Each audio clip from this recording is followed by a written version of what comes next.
Pahlavi texts translated by E.W. West. Part 3. Dinai Mainogi Khirad, Clarendon, Oxford University Press. Chapter 7. The sage asked the spirit of wisdom thus, how is heaven, and how many? How are the ever-stationary, how many stun, and how many? And how is hell, and how many? What is the decision about the righteous in heaven, and from what is their happiness?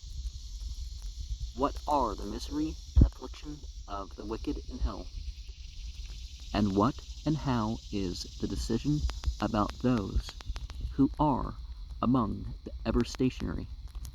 The spirit of wisdom answered thus, heaven is first from the star station unto the moon station, second from the moon station unto the sun, and third from the sun station unto the supreme heaven, Grodmano, whereon the creator Auharmazd is seated.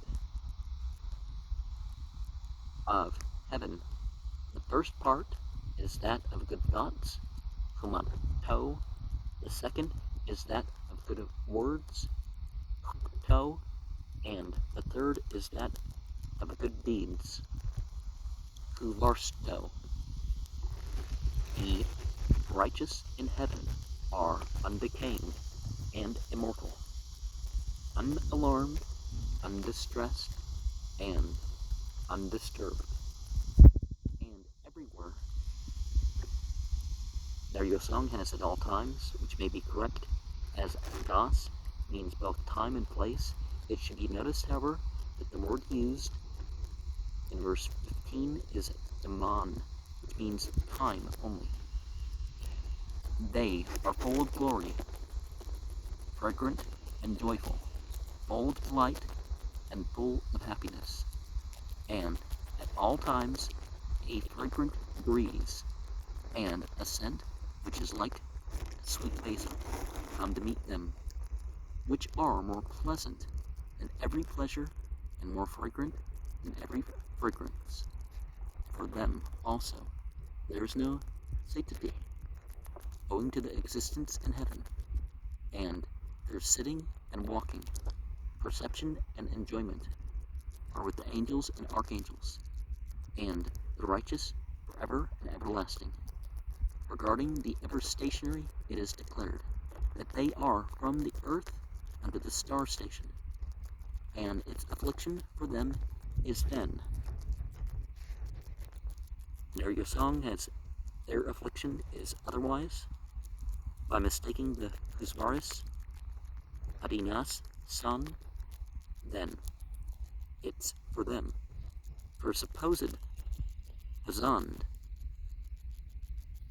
an Asa otherwise there, which seems to have no real existence, as wherever he reads Ina, otherwise the Pahlavi text has Adinas, then it's. Nothing whatever except cold and heat.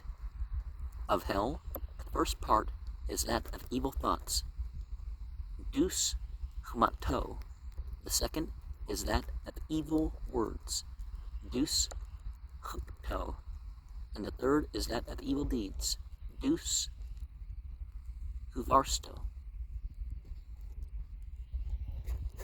These names, as here written, mean literally evil good thoughts, evil good words, and evil good deeds, as if they implied that these places are for those whose best thoughts, words, and deeds are evil. But it is not quite certain that the Pahlavi names are spelt correctly. Or it could be that the terms inherently imply good, but if you say it's not good, it's, just one of those peculiarities of language.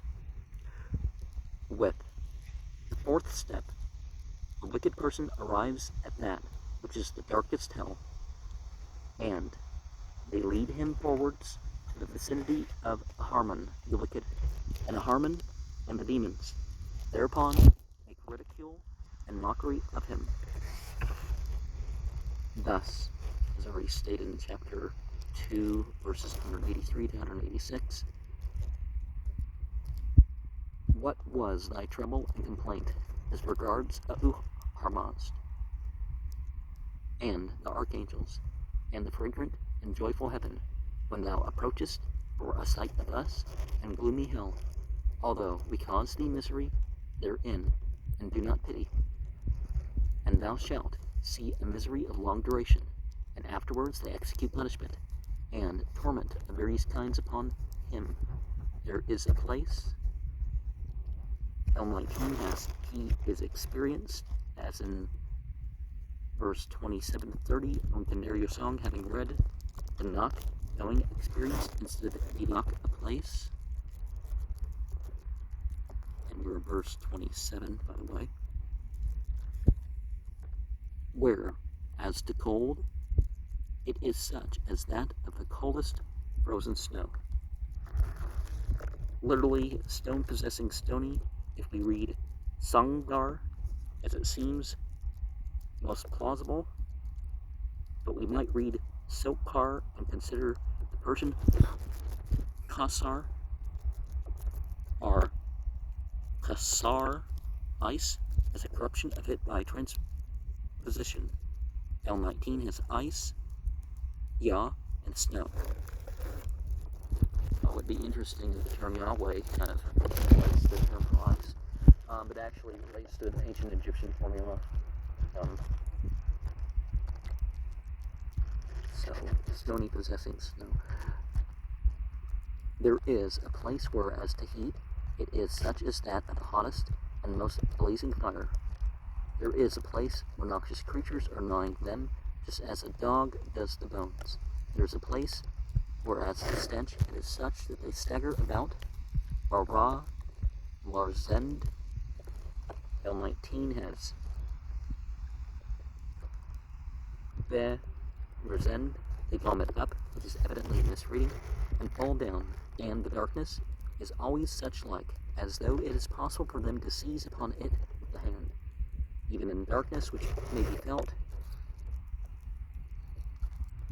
like Exodus 10:21. And there's also that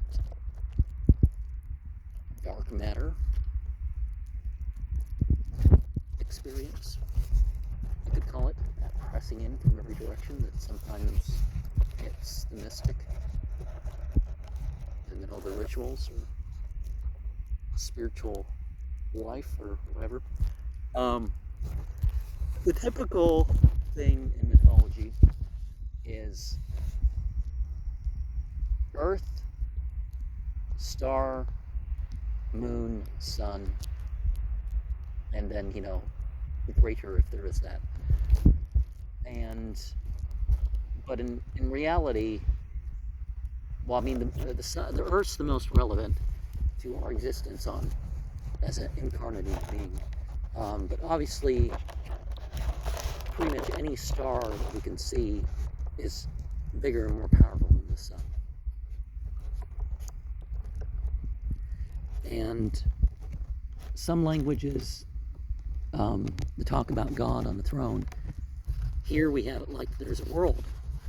I was raised LDS, and the Church of Jesus Christ of Latter-day Saints believed that there was a dog star, Kolob, and that God's place in heaven was there, just like the ancient Egyptian thing. But Islam, for example, says that God's situated beyond, the heavens, and the lowest of the heavens is the one with all the stars and stuff, and it's further explained as more vast than that and all that. But and then the language doesn't situated rather than sitting on a throne, because Islam, for example, doesn't believe that God is held up by the throne, or that something's underneath where God is. I mean, God is in every direction, whichever you face. But, you know, there's some issues with the general thought of God on the throne. You know, because I mean, in the Islamic position, because they don't believe that Islam is that God is limited in the ways that sitting on a throne would apply.